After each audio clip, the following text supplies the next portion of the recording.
Hey guys, this is Coach Kurt. So I'm going to try to keep this one as quick as possible. That's why I'm skipping the music.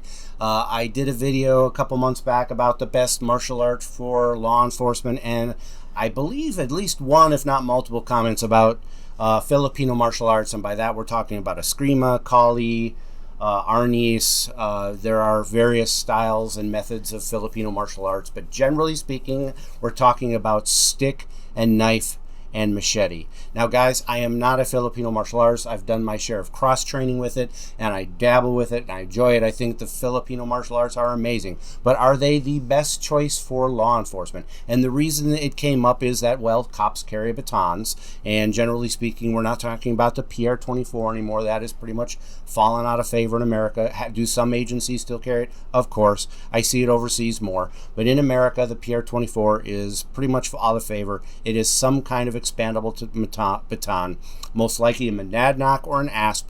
Asp is probably the bigger of the two. I personally prefer monadnock. I think it's a better baton, but I already did a video on that, so I will put that in the description. So Filipino martial arts, generally speaking, guys, if you're a Filipino martial artist, you want to make comments, please do. But generally speaking, Filipino martial arts are weapon against weapon, i.e. the stick represents a machete, and that machete is safer trained with a baton, or in this case, a bamboo stick. Generally speaking, it's made of rattan, bamboo, that kind of stuff. And that's how they practice in lieu of actual machetes, because people probably get hurt. Plus, sticks are easy to get a hold of, and there is, I believe, modern Arnis does focus a little bit more on the concept of the stick versus the machete, but I could be wrong. And there's quite a bit of empty hand, depending on who you are and how you train Filipino martial arts. There's a lot of trapping, redirecting, a lot of dirty boxing, empty hand techniques, almost influenced or representative of boxing and Muay Thai and so forth. A lot of knees and elbows. Phenomenal system of martial art, guys. Don't think for a second I don't like Filipino martial arts. But is that the right reason to train it? Because you carry a stick, i.e. an expandable baton, in law enforcement? And I say no. Because Filipino martial arts focuses on combat concepts with this weapon. And again, the stick is in lieu of a machete, and how you would handle a blade is different than how you would handle straight up, strictly just a baton. And you are not, as a police officer, unless shit has hit the fan or it's an accident, you pull your baton and all of a sudden a knife comes out and that baton is already in your hand, you are not going to be using your baton mano a mano against another stick or a knife or anything. You are going to pull your firearm. If somebody displays deadly force, it's objectively reasonable, Graham v. Connor, to utilize your firearm. Again, when anybody is using deadly force or grievous bodily injury or harm or threat of that to you, your firearm is absolutely the right choice. Do not try to do a duel with your baton. First of all, you're not trained as a cop to do that, and the baton as a police weapon is completely a different concept. I will throw up on the screen the monadnock chart of striking, but generally speaking, in law enforcement, you are striking major muscle groups. You are using targets that are objectively reasonable to be used against for somebody who's bigger, stronger, more athletic, or on drugs, and just a beast of a person to deal with. Or even if they're not, you pull out your baton and you're using it in a reasonable manner in law enforcement, you're striking major muscle groups.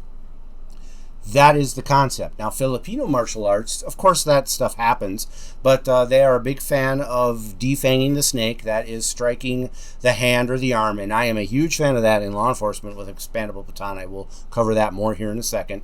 But in Filipino martial arts, there's also quite a bit of striking the 12 angles to the head, the neck, and so forth. You are purposely aiming for targets that, as a police officer, you normally would not be targeting unless, again, you have the baton in your hand and a deadly force encounter ensues. You have the right to use any kind of tool as deadly force if deadly force is objectively reasonable at that moment. For example, under Scott v. Harris, it goes into that.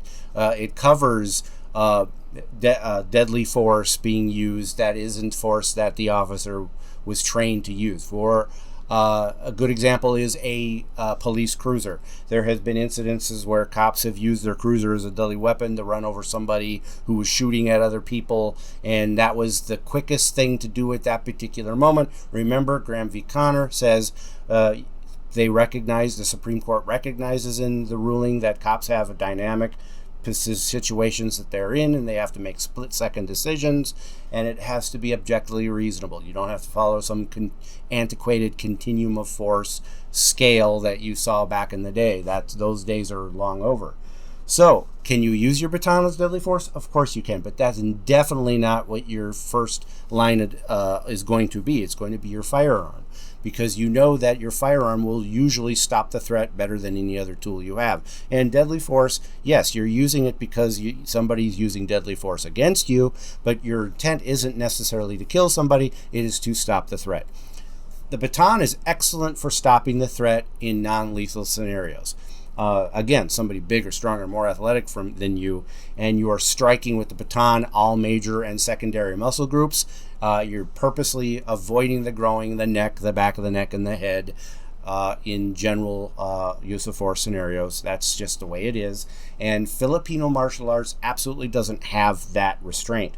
And if you train something 2, 3, 4 days a week, and that's what you train, under stress, you're going to respond that way, and you might accidentally, because you've trained it over and over and over, start striking people in zones of the body that you're not allowed to use in general uses of force. Again, if it's deadly force, that's different. But cops aren't going to pull out their baton and duel other people with weapons. For example, somebody has a baseball bat. I'm not going to pull my baton and say, "On God!" and start trying to use my baton as a saber and fence with them. It's not going to happen.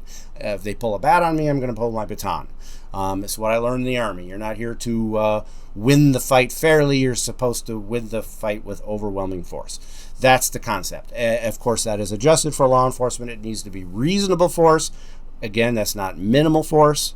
That's not just enough force. It's reasonable force, because encounters that are violent on the street are very dynamic and ever-changing, and it made sense to the Supreme Court to suggest that it has to be reasonable, not minimal. We can go into more detail about that if you want. I've done case studies on Graham v. Connor, Scott v. Harris, Tennessee v. Gardner. I've done all that on my channel. Go ahead and look at those videos if you want. But in a nutshell, I'm saying that Filipino martial arts is not your best system of martial art for law enforcement. Just because cops carry a baton doesn't automatically mean that Filipino martial arts would be the best system. Again, my opinion, based on being a cop since 1997, being a police trainer. I am a martial artist, and I admit I am biased. I am a grappler by nature. I teach and train Taiho Jitsu, which is a grappling-based system. I cross-train in Brazilian Jiu-Jitsu. I have cross-trained in MMA style of fighting, and I've cross-trained in Krav Maga, which is a striking system. But I've cross-trained in a lot of things, and I incorporate a lot of Brazilian Jiu-Jitsu, and I'm not suggesting Brazilian Jiu-Jitsu is the best system. I've gone in extreme detail about what's better, Japanese Jiu-Jitsu versus Brazilian Jiu-Jitsu. I believe that it is not the system of Jiu-Jitsu you study, it's how you train it. Because in my mind, right, wrong, or indifferent, Jiu-Jitsu is Jiu-Jitsu. So what I'm saying is some kind of grappling-based system is the best thing for law enforcement. And you have to articulate why you're training things. You need to incorporate concepts that are objectively reasonable. Again, there are concepts and things that are done in Filipino martial arts that I think are terrific. Again, going back to defanging the snake, used purposely targeting the arm or the hand. If somebody is grabbing at you or punching at you and you slap your stick across their forearm, that is a phenomenal target. They can't punch you hard if their arm is hurting from the impact of your baton. I hope I made my point clear. Please like, subscribe, and share. Let me know your thoughts. All right, everybody, take care and stay safe. Let's roll. Hey, let's be careful out.